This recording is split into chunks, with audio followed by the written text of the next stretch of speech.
ஒரு மனிதன் தான் இறக்கும் தருவாயில் 10 விதமான அவஸ்தைகள் அனுபவிப்பான். அது என்ன தெரியுமா?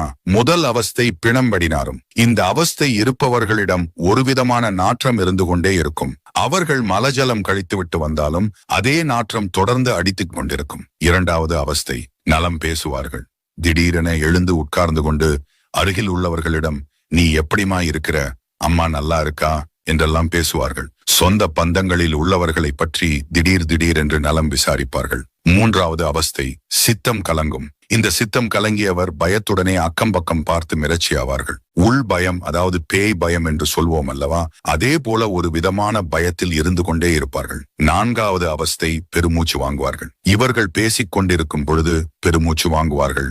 நீண்ட தூரம் ஓடிவிட்டு வந்தால் எப்படி மூச்சு வாங்குமோ அதே போல பெருமூச்சு வாங்கி வாங்கி பேசுவார்கள். ஐந்தாவது அவஸ்தை முகடு பார்ப்பார்கள். அப்படியென்றால் இவர்கள் ஓரிடத்திலேயே வச்சகன்